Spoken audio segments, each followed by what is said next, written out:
नमस्कार सभी को, स्वागत है एक बार फिर से हमारे YouTube channel study with Gyandhara के अंदर।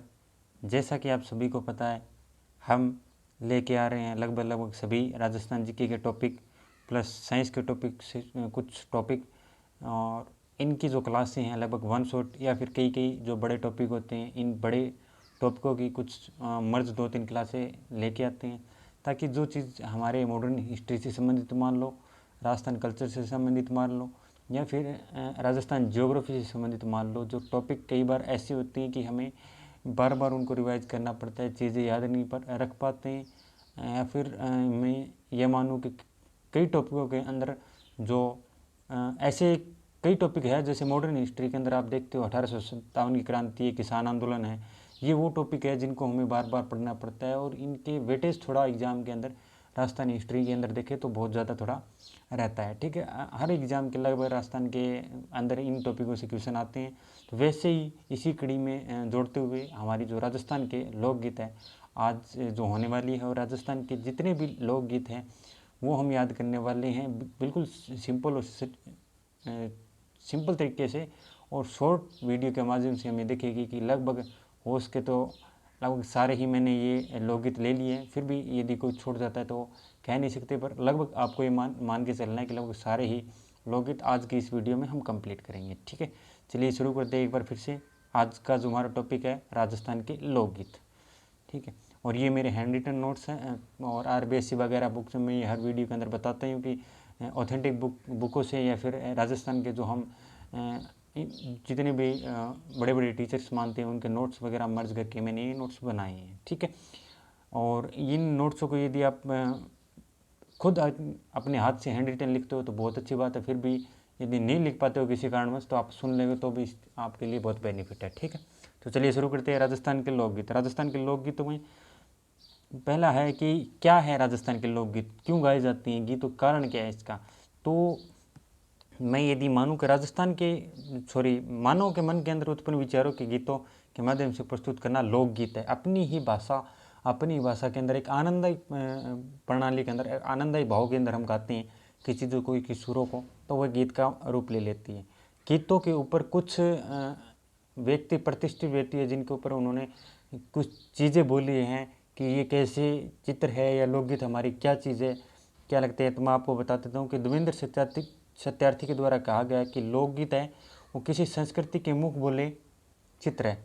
ठीक है, कहीं भी आपको ये लाइन मिल जाए कि लोकगीत किसी भी संस्कृति के मुख बोले चित्र किन के द्वारा कहा गया है, तो लास्ट में मैं ये 4-5 आपको एक ट्रिक के माध्यम से बता दूंगा कि ये चीज़ें आपको ऐसे रिलेट करके याद रखनी है। ठीक है, ये कहा था कि मुख बोले चित्र कहने वाले कौन है, देवेंद्र सत्यार्थी। रविंद्रनाथ टैगोर, लोकगीत हमारी संस्कृति के सुखद संदेश लाने की कला है। ठीक है, कौन सी संदेश लाने की कला है, सुखद संदेश लाने की कला लोकगीतों को कहने वाले व्यक्ति कौन है, तो रविंद्रनाथ टैगोर। ठीक है, महात्मा गांधी जी ने कहा था कि लोकगीत किसी संस्कृति के पहरेदार व रख सके, तथा लोकगीत स्थानीय जनता की भाषा होती है। ठीक है, लोकगीत लोगों की भाषा, एक सीमित क्षेत्र के अंदर रहने वाली जाति या जनजाति के द्वारा गाए गए अपनी भाषा के अंदर गाना या फिर गीत, वो लोकगीतों की प्रणाली में कहा, ये कहने वाले महात्मा गांधी जी है। और पंडित नेहरू जी ने कहा था कि गीत है वो क्या है, गीत एक जन समुदाय की आत्मा है। क्या कहा था इन्होंने, गीत एक क्या जन समुदाय की आत्मा है। और आचार्य रामचंद्र जो शुक्ल है, उन्होंने कहा था कि लोकगीत हमारे कंधों पर बैठी है। ठीक है, लोकगीतों के कंधों पर हमारी संस्कृति है वो लोकगीतों के कंधों पर बैठी है। ये बात कहने वाले कौन है, आचार्य रामचंद्र। अब मैं आपको बताता हूँ कि इन पांचों को आप कैसे याद रख सकते हो। जैसे पहली बार आपको ये याद रखना है कि हम मुख से कैसे वचन बोलते हैं, सामान्यतः सत्य वचन बोलते हैं, हालांकि असत्य का दौर है, झूठ का दौर है ये दुनिया, पर फिर भी मैं आपको बता रहा हूँ कि एक ट्रिक, एक ऐसा भाव हमारे दिमाग में जिसे ये शब्द दिखे हमें तो फट देशी याद आए ऑप्शन देखते ही कि आपको ये ऑप्शन करना था। तो मतलब मुख से हम क्या बोलते हैं, सत्य बोलते हैं, तो सत्यार्थी मुख से हम क्या बोले, मुख से हम क्या बोले तो सत्य बोले। तो आपको याद रखना है कि मुख बोले चित्र आपको कहीं भी दिख जाए तो देवेंद्र सत्यार्थी बोलना है, सत्य बोले हमने देवेंद्र सत्यार्थी। वहीं सुखद संदेश आपको याद रखना है, सुखद संदेश रविंद्रनाथ टैगोर ने कहा था। ठीक है, लोकगीतों को सुखद संदेश कहा है। रविंद्रनाथ टैगोर ने व्यक्तित्व वैसे भी चर्चित है। ठीक है, संदेश देते थे वो, रविंद्रनाथ टैगोर जी क्या देते थे? संदेश देते थे। और संदेश में कैसे? सुखद संदेश देते थे। दो हमने याद कर ली। मूक बोले, मूक से हम कौन से बोलते हैं? सत्य बोलते हैं तो देवेंद्र सत्यार्थी, मूक बोले चित्र, ठीक है। और अगला है कि सुखद संदेश कौन देते थे? तो रविंद्रनाथ टैगोर जी देते थे। ऐसा रिलेट करके आप याद रख सकते हो। नंबर 3 बात, महात्मा गांधी की है, लोकगीतों किसी भी संस्कृति के क्या है? लोकगीतों को क्या पहरेदार व रक्षक का है, ठीक है। महात्मा गांधी जी को क्या कहा गया? महात्मा गांधी जी ने गीतों को कहा है कि पहरेदार और रक्षक है। कौन कौन सी है? पहरेदार और रक्षक, ठीक है। एक ये लाइन याद रखना है। पंडित नेहरू जी ने जन समुदाय से जुड़े हुए लोग थे, तो उन्होंने क्या कि जन समुदाय की जो आत्मा, ठीक है, वो किनके द्वारा कहा गई? तो पंडित नेहरू ने कहा था। फिर कंधों पर बैठी है, मतलब किसके? संस्कृति, हमारी संस्कृति की जो लोकगीतों की कंधों पर बैठी है, लोकगीतों के कंधों पर बैठी है हमारी जो संस्कृति है, ठीक है।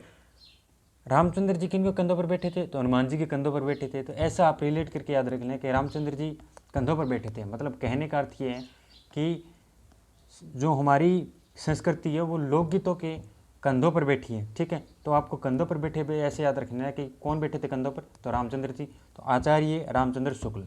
कंप्लीट पाँचों याद हो गई, ठीक है। अब हम चलते हैं अगला कि कौन सा हमारा राष्ट्रगान है, कौन सा हमारा राष्ट्रीय गीत है, कहाँ से लिया गया, किनके द्वारा लिया गया, ये सभी, ठीक है। पहला हमारा है राजस्थान का जो राष्ट्रीय गीत है, कौन सा राष्ट्रीय गीत है? केसरिया बालम, केसरिया बालम, वो वाला गीत है, ठीक है। और इस श्रेणी के किस श्रेणी का गीत है? तो विरह गीत है। कौन सा गीत है? विरह गीत है। कई कि ये विरह गीत होता है, कोई श्रृंगार गीत होता है, कोई वो गीत होता है, अलग अलग से श्रेणियाँ हैं, पर ये विरह गीत के अंदर आता है। और कौन सी शैली के अंदर है? मांड शैली के अंदर है, ठीक है। बहुत सारी शैलियाँ भी होती है, पर ये शैली है वो मांड शैली के अंदर है। और पहली बार गाने वाली कौन थी? मांगी बाई। तो सर्वाधिक बार गाने वाली कौन थी?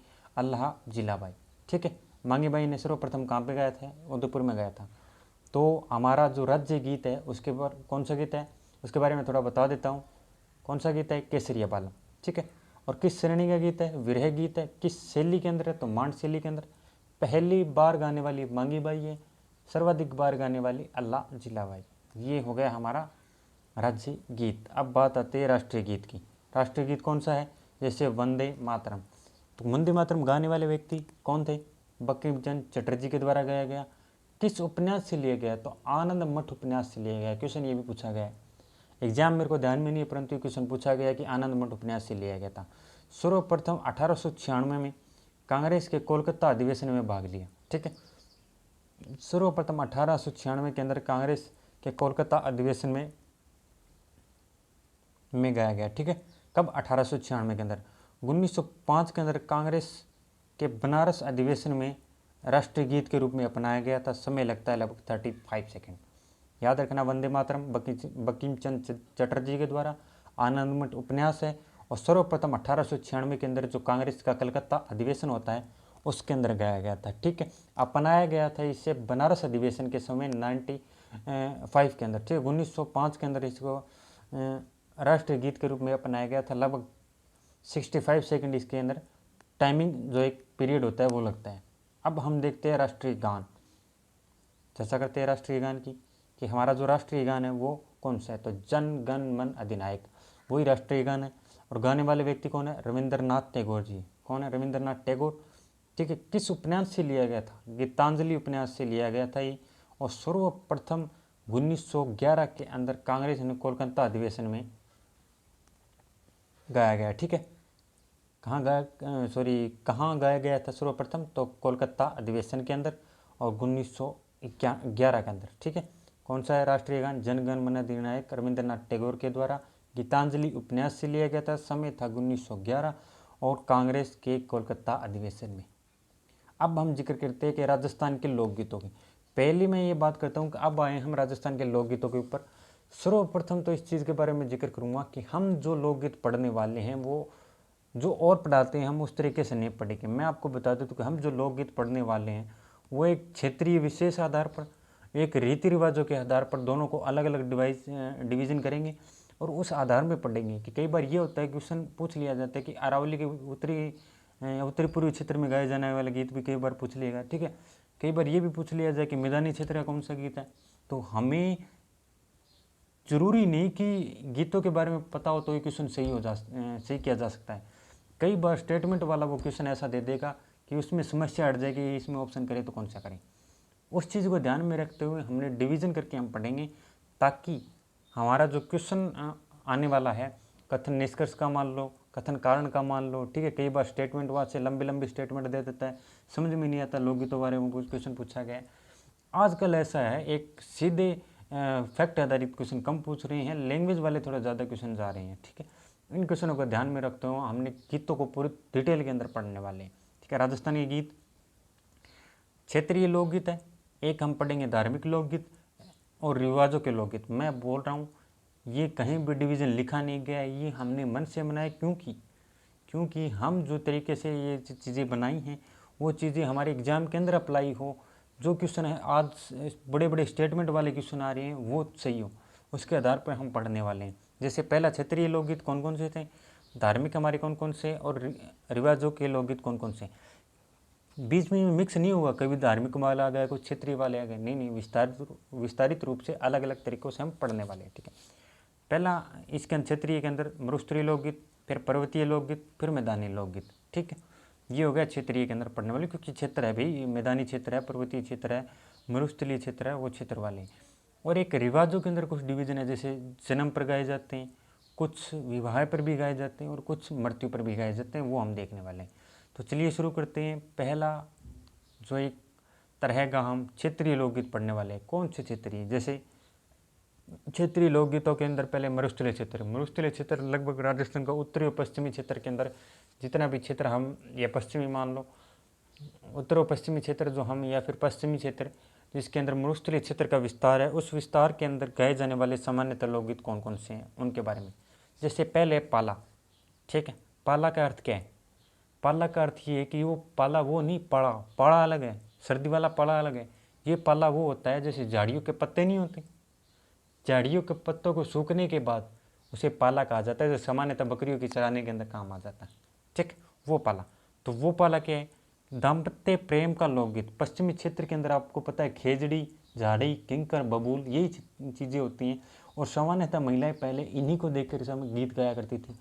तो उसके अंदर झाड़ियों का जो पाला होता है ना, झाड़ियों के पत्ते और सूखने के बाद पाला, ठीक है, उस पाले को देखते हुए उन्होंने एक दाम्पत्य प्रेम का लोकगीत निर्माण हुआ, उसी के रूप में वो गाया जाता है, ठीक है। पाला का अर्थ है झाड़ी का पत्ता, ठीक है, झाड़ी का पत्ता। अब अगला जो हमारा, मैं बोल रहा हूँ ना, मरुस्थलीय क्षेत्र में तो मतलब कोई घास फूस हुआ, कोई पेड़ हुआ, जो खेजड़ी हुई, टिंकरू हुए, बबूल हुए, जांटी हुई, इनको देख के सामान्यतः ये गीतों के नाम पाएंगे, और वैसे ही सिमिलर करके आप याद रख सकते हो। जैसे भ्रूटिया है, भ्रूटिया एक भ्रूट होता है, भ्रूट मतलब एक प्रकार का घास होता है जो कि कपड़ों के थोड़ा जल्दी चिपकता है, ठीक है। दाम्पत्य प्रेम के लोकगीत है, एक घास का प्रकार होता है। एक है मिश्री, दाम्पत्य मेल का लोकगीत है। मिश्री गीत भी कहाँ पर, मरुस्थलीय क्षेत्र में। इंडोणी, इंडोणी क्या है, एक कपड़े के गोल घेरे जैसे सिर पर रखा जाता है, इंडोणी होता है। जैसे पश्चिमी क्षेत्र के अंदर पानी का जो घड़ा लाया जाता है, उस घड़े के बीच और सिर के बीच में जो रखा जाता है ना, गोल घेरे के जैसा, उसे कहते हैं इंडोणी। क्योंकि कई बार सीधा तो घड़ा रख नहीं सकते, सिर के अंदर गड़ेगा, तो उस गड़ने वाले जो सिर के जो घड़े का हिस्सा है उसको बचाने के लिए गोल घेरे का, गोल रूपी वर्ताकार एक क्षेत्र के अंदर वो होती है इंडोणी, तो उसे क्या कहा जाता है, इंडोणी। के पनघट पर जाने वाले जो महीना है पानी लाती है, उस समय ये गाया जाता है इंडोणी।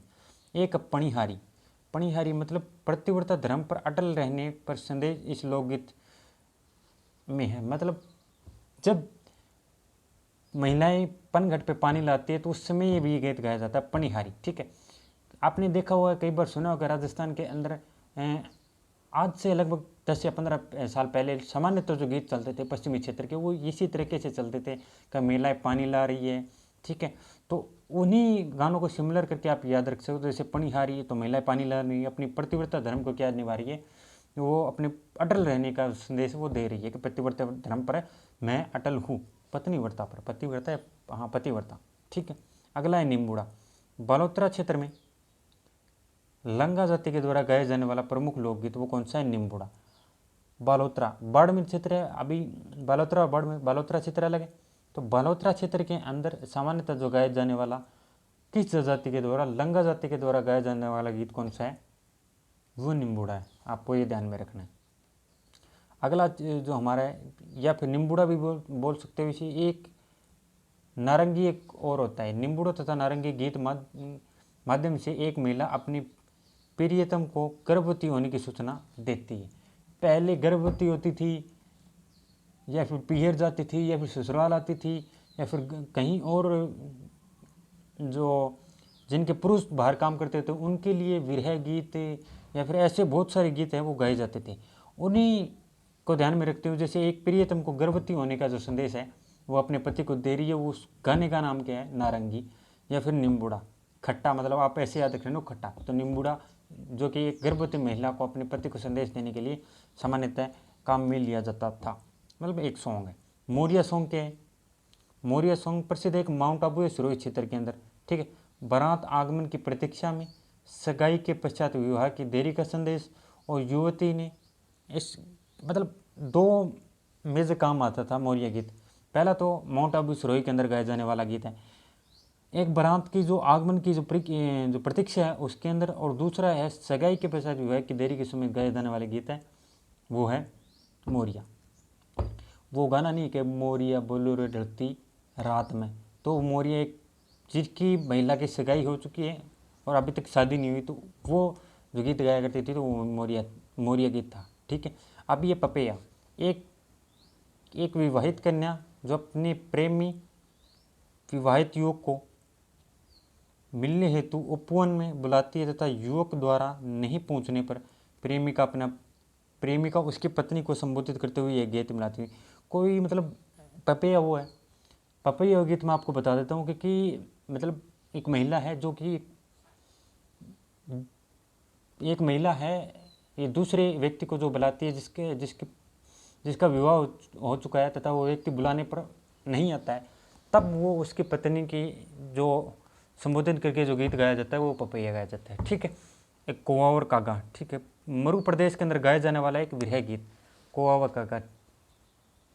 कौन सा गीत है? विरह।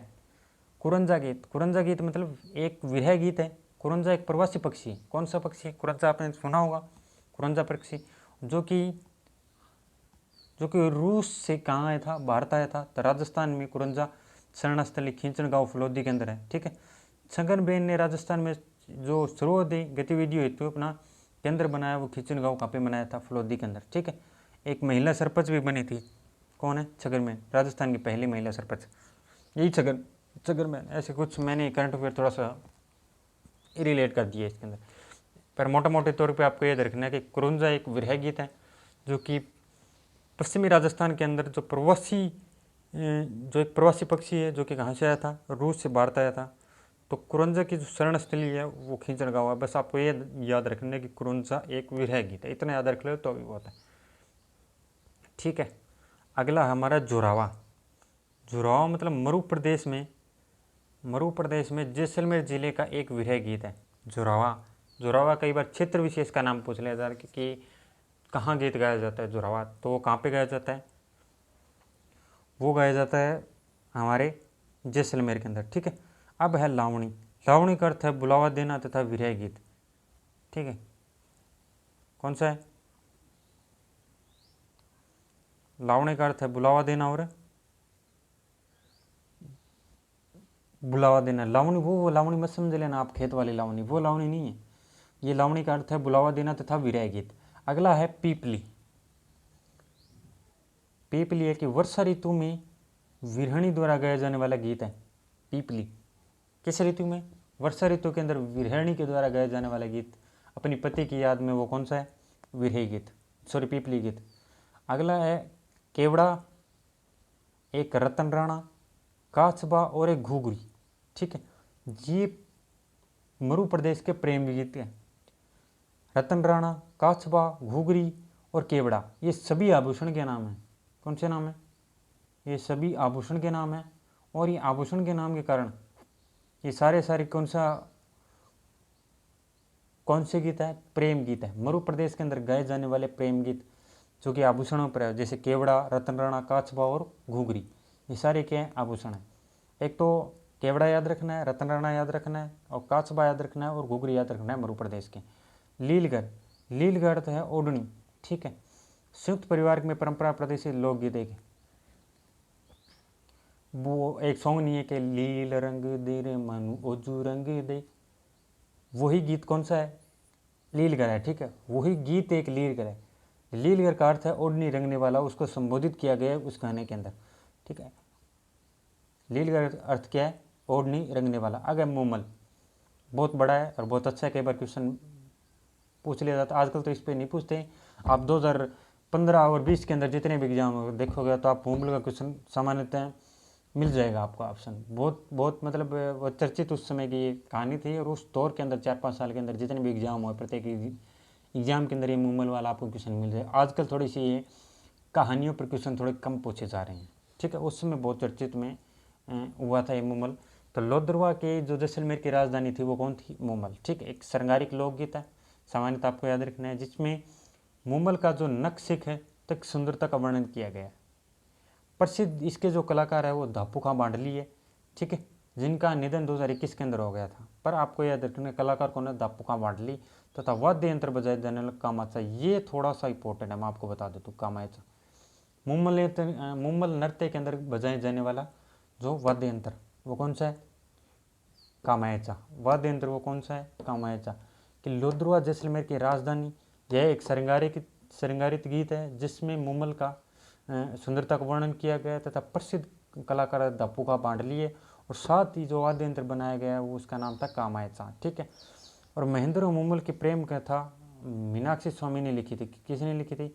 मीनाक्षी स्वामी ने लिखी थी। महेंद्र उमरकोट वह पाकिस्तान का राजकुमार था। कहाँ का राजकुमार था? उमरकोट पाकिस्तान का क्या था? राजकुमार था। और ऊँट का नाम क्या था? चित्तल। चित्तल ऊँट का नाम था। ये चित्तल वो पक्षी नहीं है यहाँ पे, चित्तल ये ऊँट का नाम क्या था? चित्तल, ठीक है। मुमल महोत्सव कहाँ पे कब बनाया जाता है और कहाँ पे मनाया जाता है? तो मार्च और अप्रैल के अंदर, फरवरी और अप्रैल के अंदर बनाया जाता है, और जैसलमेर के अंदर। तो मिस मुमल अब की बार जो 2024 की थी तो वो तो याद है मेरे को, पारुल विजय, और 25 से 26 वाला अभी देख लेना आप, ठीक है। थोड़ा करंट का मामला है। और एक मुमल आरटीडीसी होटल का भी नाम है, टोला मारू, ठीक है। सिरोही जिले के अंदर कौन सी जाति? दाडी जाति के द्वारा के लोगों के द्वारा गाया जाने वाला गीत कौन सा है? डोला मारू। सिरोही के अंदर जो जाति है दाडी जाति, उनके द्वारा जो गाया जाने वाला गीत है वो है डोला मारू। ये भी ये कौन सा है? विरह गीत है। और डोला मुमल एक श्रृंगारित गीत है, और विरह गीत डोला मारू है, ठीक है। और जो डोला थे वो नरवर के क्या था? राजकुमार थे। नरवर एमपी के अंदर पड़ता है, ठीक है। लगभग 3 वर्ष की उम्र में उनका विवाह हो गया था। और मारू थी पोंगल बीकानेर की राजकुमारी, जो जिनकी वर्ष जो शादी हुई उसकी जो सामान्यतः एज थी वो थी 1.5 वर्ष। टोला मारू ग्रंथ की रचना कवि कल्लोल के द्वारा की गई थी। और एक ऊँट पर बैठे महिला एक पुरुष टोला मारू से संबंधित है। क्वेश्चन पूछा गया है कि ऊँट पर बैठे हुए महिला और पुरुष का संबंध सामान्यतः राजस्थान के किस चित्र शैली से या किस चित्र से संबंधित है?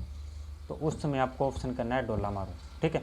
और डोला मारू के अंदर यदि लोकगीतों से संबंधित कोई क्वेश्चन पूछता है तो आपको ये याद रखना है कि लोकगीत है वो सामान्यतः एक विरह गीत है डोला मारू, जो कि महेंद्र जो डोला और मारू की याद के अंदर लिखा गया है, ठीक है। और जो डोला मारू ग्रंथ की रचना करने वाले व्यक्ति थे वो कवि कल्लोल है, ये भी आपको ध्यान में रखना है। डोला मारू का जो प्रसिद्ध है जो चित्र है वो किस शैली के अंदर बने हुए हैं? तो जोधपुर शैली के अंदर बने हुए हैं। डोला मारू का तोरण द्वार बघेरा गांव केकड़ी में बना हुआ है। कहाँ पे बना हुआ है? बघेरा गांव केकड़ी के अंदर। अब है गोरबंद। गोरबंद क्या है? गोरबंद एक ऊँट के गले के अंदर जो पहना जाने वाला है, ऊँट का श्रृंगार करने के समय लाया जाता है। तो ऊँट के गले के अंदर एक आभूषण होता है गोरबंद। आपने कभी देखा होगा कि ऊँट की चारों तरफ एक लगभग एक हम माने तो लगभग आधा फुट या आधा फुट से और कम तो एक पट्टी सी गले के अंदर लगी हुई थी जिसे कहते हैं गोरबंद। उसके ऊपर जो थोड़े से वो घुंघरू वगैरह भी बंधे होते हैं, ठीक है, वो क्या होता है? गोरबंद होता है, ठीक है। और कुछ अन्य भी मैं आपको बता देता हूँ कि ऊँट पर जो आभूषण होते हैं, वस्त्र होते हैं, जैसे गिरबान, पिलान और परचनी मतलब पूँछ का एक आभूषण है। ये ऊँट की क्या है? आभूषण है। गिरबान है, पिलान है और मरचनी है, फिर गोरबंद है, ये सारे आभूषण हैं, ठीक है। अब क्या है, जीरा, जीरा सबसे कहाँ पर होता है सर्वाधिक, तो जालोर क्षेत्र, सांचौर और जालोर क्षेत्र का लोकगीत है, जो कि प्रियतम जीरा फसल नहीं बोने की सलाह देने के लिए गीत गाया जाता है। ठीक है, जीरा, तो जीरा फसल नहीं बोने के लिए गाया जाता है। बस आपको यह ध्यान रखना है कि जीरा कहाँ ज़्यादा बोया जाता है, तो जालोर और सिरोही क्षेत्र में। तो जीरा नहीं बोने के लिए गीत गाया जाता है। ठीक है, और कहाँ गाया जाता है, तो सांचौर और जालोर के अंदर। अगले है हिंडोलिया। सावन में झूला झूलने के झूला झूलते समय जो गाया जाता है ना, वो गीत कौन सा गाया जाता है, हिंडोलिया। ठीक है, हिंडोलिया महोत्सव पुष्कर अजमेर का प्रसिद्ध है। आपको यह ध्यान रखना है कि हिंडोलिया क्या है, हिंडोला मतलब हिंडा हिंडते समय। अब राजस्थानी भाषा में हिंडा किसे कहा जाता है, तो हिंडा कहा जाता है झूले को। ठीक है, राजस्थानी भाषा में जो हिंडोलिया है, जो हिंडा कहा जाता है, वो झूले को कहा जाता है। तो हिंडा से बना हिंडोलिया, और हिंडोलिया गीत झूला झूलते समय गाया जाने वाला एक गीत है। ठीक है, और जो हिंडोलिया महोत्सव मनाया जाता है ना, वो कहाँ पे मनाया जाता है, अजमेर के अंदर, पुष्कर के अंदर। सुपना एक क्या है, विरह गीत है। कौन सा आता है, सुपना।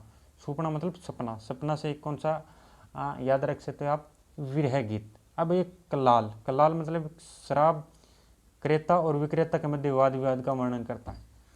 कल्लाल, कल्लाल मतलब जो शराब के जो क्रय और विक्रेता होते हैं उनके मध्य एक वाद विवाद का जो वर्णन किया गया था, वो कल्लाल के अंदर कल्लाल गीत गा के किया जाता था पहले। मतलब कहने का अर्थ है, कई बार शराब के मतलब ठेके दुकान पर जो वाद विवाद होता था उसमें, अभी ये नहीं वाद विवाद कहने का अर्थ ये नहीं कि लड़ाई होती थी, ये इस सामंजस्य में आपको नहीं ले जाना है, लड़ाई का अर्थ नहीं है यहाँ पे। यहाँ पर जो आपस में वाद विवाद होता था या फिर एक के सामान्यतः सॉन्ग गाए जाते थे, उस सॉन्ग को उन्होंने एक कल्लाल नाम दिया। ठीक है, बड़े उस समय के यदि आप देखो तो प्रेम भाव सर्वाधिक ज़्यादा था, लड़ाई दंगे नहीं थे उस समय। तो उस समय जो शराब यदि मांगी जाती थी तो गाने के माध्यम से ज़्यादातर प्रेम भाव के कारण वो मांगी जाती थी। और यहाँ पर राजस्थान का ऐसा जोड़ा गया है कि शराब के जो क्रय विक्रेता है जो आपस में वाद विवाद करते थे, तो उस वाद विवाद को भी उन्होंने जो कल्लाल लोकगीत की संज्ञा दी। ठीक है, एक है दारूड़ी। पश्चिमी राजस्थान में विशेष स्तर पर शराब परोसते समय उनकी प्रशंसा में गाया जाता है। आपने देखा हो कि पश्चिमी राजस्थान के विवाह के अंदर आज भी कुछ रीति रिवाजों हमारी शराब से संबंधित होते, कहने का अर्थ होता है वो आज नाम मात्र ही है। ठीक है, वो हम एक नाम मात्र ही है, संस्कृति को तौर तरीके से रखा हुआ है, ऐसा नहीं है। यदि आप दारूड़ी उस समय जब शराब परोसते थे तो उस समय जो गाया जाने वाला गीत है वो दारूड़ी है। ठीक है, ठीक है, दारू को परोसते समय गाया जाने वाला गीत दारूड़ी, बस आप ये ध्यान में रखना है। अब कुछ देख लेते हैं हम मैदानी क्षेत्र की। मैदानी क्षेत्र ये क्या क्या लोकगीत है, तो मैदानी क्षेत्र सामान्यतः जयपुर या जयपुर के आसपास वाला क्षेत्र, ये मैदानी क्षेत्र है। अब है रसिया। पहला गीत क्या है, फाल्गुन चैत्र मास में नई फसल की आगमन की खुशी में बम नृत्य करते समय पुरुषों के द्वारा गाया जाता है, वो कौन सा है। आपने सुना हो कई बार बम रसिया, सुना हुआ। यदि बम रसिया आपने सुना है तो बम नृत्य करते समय रसिया गीत गाया जाता है, आप ऐसे याद रख लेना। और कब गाया जाता है, फागुन के अंदर और चैत के अंदर। होली के समय जो गाया जाने वाला गीत है वो रसिया है। और बम यानी ढोलक को बजाते समय ऐसे कुछ रिलेट करके आप याद रख सकें। मतलब नई फसल की आगमन की खुशी में बम नृत्य करते समय पुरुषों के द्वारा गाया जाने वाला गीत कौन सा है, रसिया, नई फसल की आगमन की खुशी में। अब है हिजकी। मेवात का एक विरह गीत है हिजकी आने पर। ठीक है, हिजकी आने पर गाया जाने वाला कौन सा गीत है, हिजकी। अब है पंछड़ा। पंछड़ा मणिकलाल वर्मा जी के द्वारा रचित एक गीत है जो कि सर्वप्रथम बिजोलिया किसान आंदोलन के अंदर बताया गया, सॉरी गाया गया। मैंने आपको कल जो किसान आंदोलन जो टॉपिक जो हमने क्लास ली थी, उस बिजोलिया किसान आंदोलन के लगभग हमारी 1 घंटे की पूरी है वो क्लास से कंप्लीट है। और पूरा बिजोलिया किसान आंदोलन हमें पूरे विस्तार रूप से यूट्यूब पर हमारी प्लेलिस्ट के अंदर करवाया हो, आप जाके देख सकते हो, वो बेस्ट है।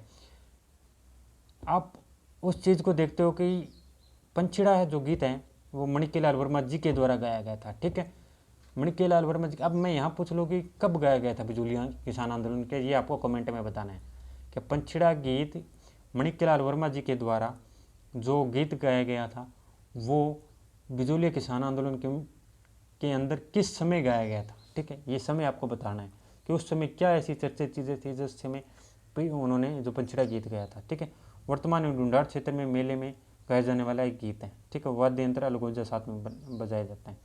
सीठने, सीठना मतलब ये गाली गीत है, ठीक है। प्राय समधि समधन के मजाक करते समय गाया जाता है। शादी विवाह के अंदर जो समधि और समधन होते हैं उनके अंदर जो गाया जाने वाला गीत है वो क्या कहते हैं, सीठने। आजकल ये प्रसिद्ध नहीं थे, पहले ये बहुत ज़्यादा प्रसिद्ध थे, जब बारात 2-2, 3-3 दिन ये सामने वाले के घर में रुकती थी, ठीक है।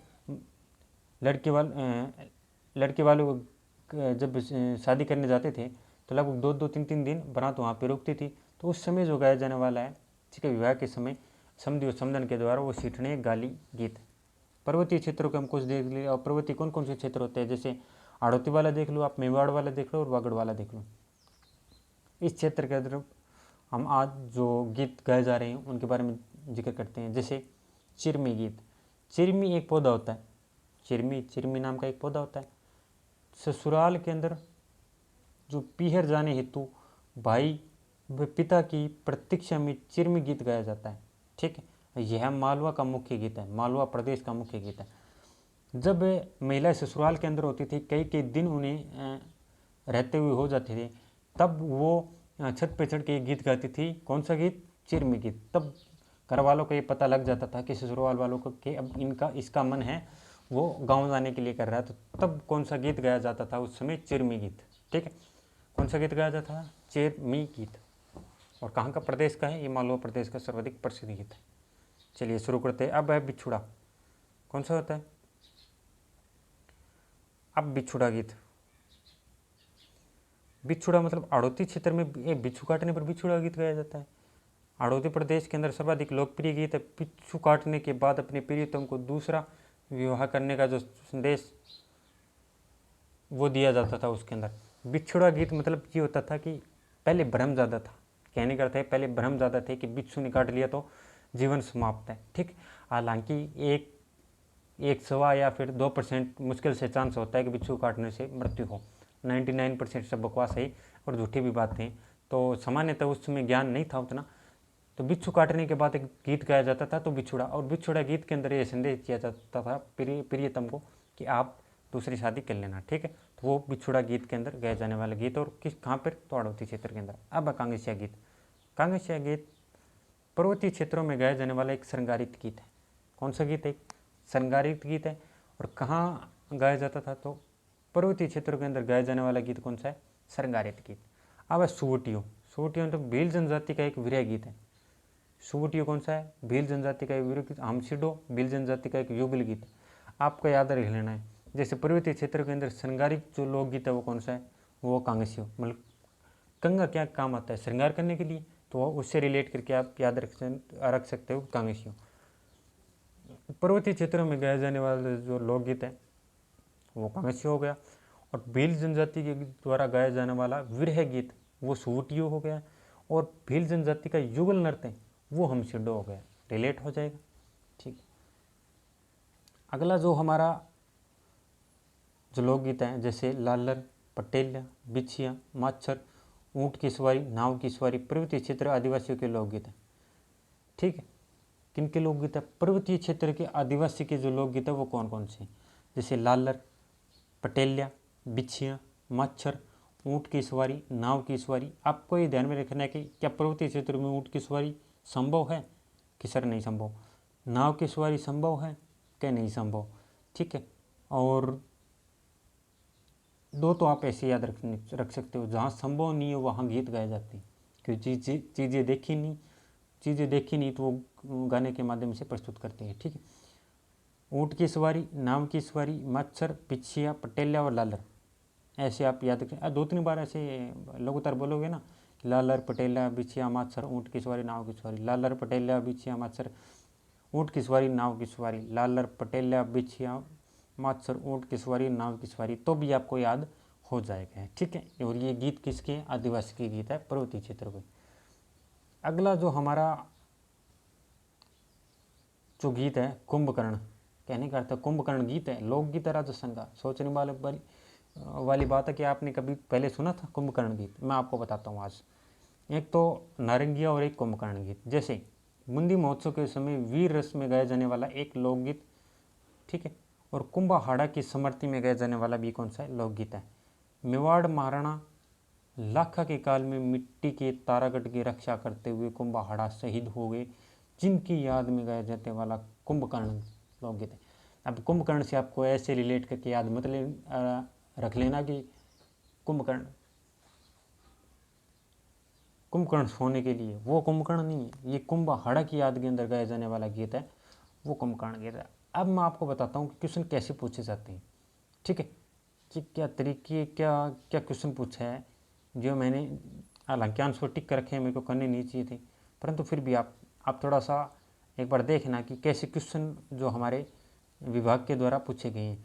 और ये आरपीएससी के क्वेश्चन हैं, ऐसे वो वाले क्वेश्चन नहीं है कि कहीं से उठा के लिया। आरपीएससी की पीवाई क्यों है, देखो आप चर्चा करना कि निम्न में से कौन सी एक विशेषता राजस्थानी लोकगीतों की नहीं है। मैंने कहा था ना कि लोकगीतों से क्वेश्चन पूछा जाएगा, और ऐसा क्वेश्चन पूछा जाएगा कि ज़बरदस्त, या तो सीधा पूछ लेगा सिंपल कि ये वाला किस क्षेत्र में गाया जाता है, ये वाला गीत विरह गीत है, कैसा गीत है, ठीक है। अब है कि यह गीत मानक भाषा के लयबद्ध तरीके से गाए जाते हैं, क्या ये बात सही है। भक्ति, श्रृंगार, वियोग सामान्यतः राजस्थान के लोकगीतों में उपलब्ध है। क्या हमने कहीं भक्ति देखी, भक्ति के वाले गीत देखे, श्रृंगार वाले देख लिए, वियोग वाले देख लिए, क्या भक्ति वाले देखे, तो ये ऑप्शन नहीं होगा। सामाजिक लोक जीवन बहुमुखी चित्रण राजस्थानी गीतों में क्या आपने देखे, सामाजिक और लोक जीवन बहुमुखी कहीं आपको चित्रण मिला, कहीं जानकारी मिली कि सामाजिक जो लोक जीवन को बहुमुखी का चित्रण करते हैं, बल्कि सामाजिक जो लोकगीतों को वो एक अच्छे संस्करण के अंदर जो वे करने वाले जो गीत है हमारे, वो राजस्थानी लोकगीत है, ठीक है। लोक जीवन के बहुमुखी का चित्रण नहीं करते हैं, ठीक है। अब हमारा ऑप्शन नंबर 4 है, राजस्थानी गीत पंजाबी, हरियाणवी, गुजराती से प्रभावित है। क्या प्रभावित है, क्या आपने देखा है कि राजस्थानी गीत पंजाबी से प्रभावित है। हालांकि आजकल हिप हॉप सॉन्ग मिक्स वाले आने लगे हैं, तो वो वाले गीत नहीं, हम पुराने जितने भी लोकगीत चल रहे हैं उनका चर्चा कर रहे हैं। तो क्या प्रसिद्ध है, क्या उनसे प्रभावित है, तो ये ऑप्शन नहीं। तो हमारा इसके अंदर ऑप्शन हो जाएगा 1। कहने का अर्थ ये कि विशेषता यही है कि यह गीत मानक भाषा के लयबद्ध तरीके से गाए जाते हैं, ठीक है। किस तरीके से, लयबद्ध तरीके से। अगला जो हमारा क्वेश्चन है वो है कि निम्न में से कौन सी एक विशेषता पर्वतीय लोकगीतों की नहीं है। कौन से लोकगीतों की नहीं है, पर्वतीय लोकगीतों। मैंने कहा था ना, ये आरपीएससी का पीवाई क्यों है, ठीक है। ये कौन सा है, पीवाई क्यों है, और पीवाई क्यू के अंदर ये पूछा गया है।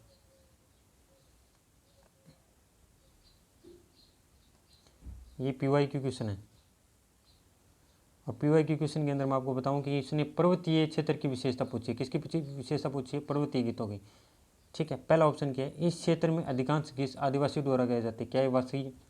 अब पर्वतीय क्षेत्रों में आदिवासी जनसंख्या ज़्यादा है, तो इसका मतलब ये नहीं कि पर्वतीय क्षेत्रों के पूरे आदिवासी क्षेत्रों के अंदर गाया जाता है, नहीं, तो ऐसा नहीं है। अच्छा, कौन सी विशेषता नहीं है, कौन सी विशेषता है, आपको ये ध्यान में रखना है। सॉरी, ये भी आपको मैं बता देता हूँ, नहीं है पूछा है, तभी मैं कन्फ्यूज़ हो रहा था इसमें।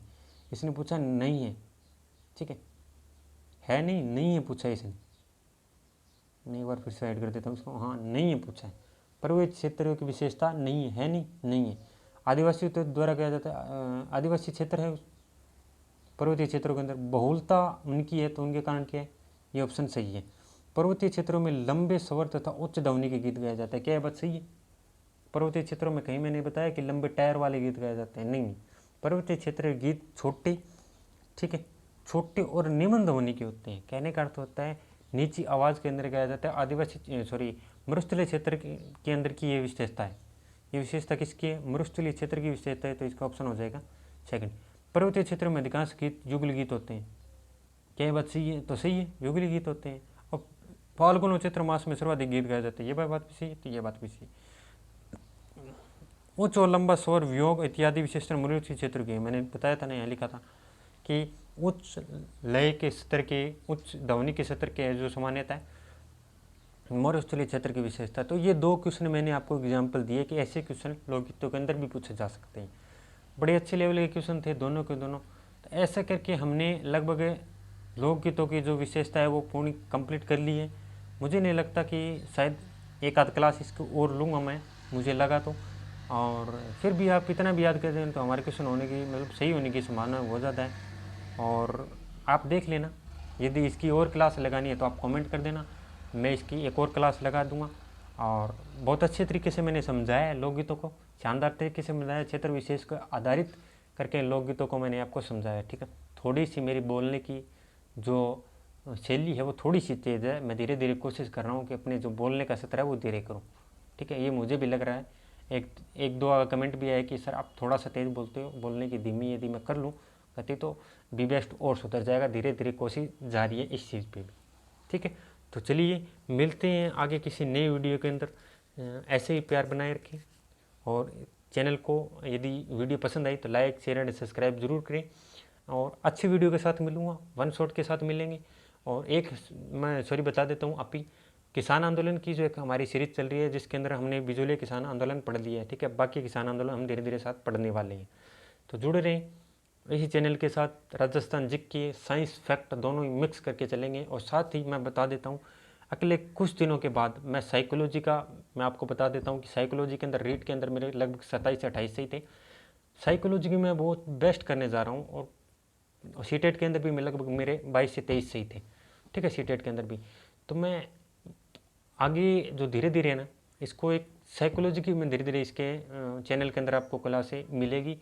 और साइकोलॉजी में तो बहुत फाड़ने वाले हैं, बहुत भयंकर वाले, मतलब नोट्स के माध्यम से यदि मैं साइकोलॉजी पढ़ाऊंगा ना तो मेरे को लगता है कि बेस्ट तो कोई है ही नहीं। अपन से करवाएंगे, बहुत अच्छे तरीके से करवाएंगे, एक एक साथ चीज़ों को लपेटेंगे। बहुत सारी चीज़ें पढ़ रखी हैं, अभी पढ़ तो ली है, इसको ज्ञान को आप तक पहुंचाना बाकी है। तो धीरे धीरे सब कुछ करेंगे, कोशिश जारी है।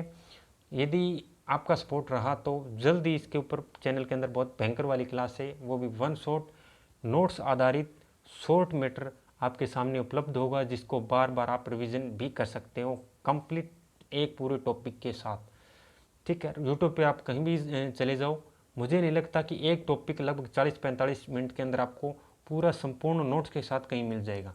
हम उपलब्ध करवा रहे हैं क्योंकि मैंने चीज़ें पढ़ी हैं, गहन किए, लिखा है, चीज़ों को समझा है, बहुत मेहनत की है भाई, और फिर इस चैनल को शुरू किया है। तो चलिए एक बार फिर से यदि वीडियो पसंद आई तो लाइक शेयर एंड सब्सक्राइब। जय हिंद, जय भारत।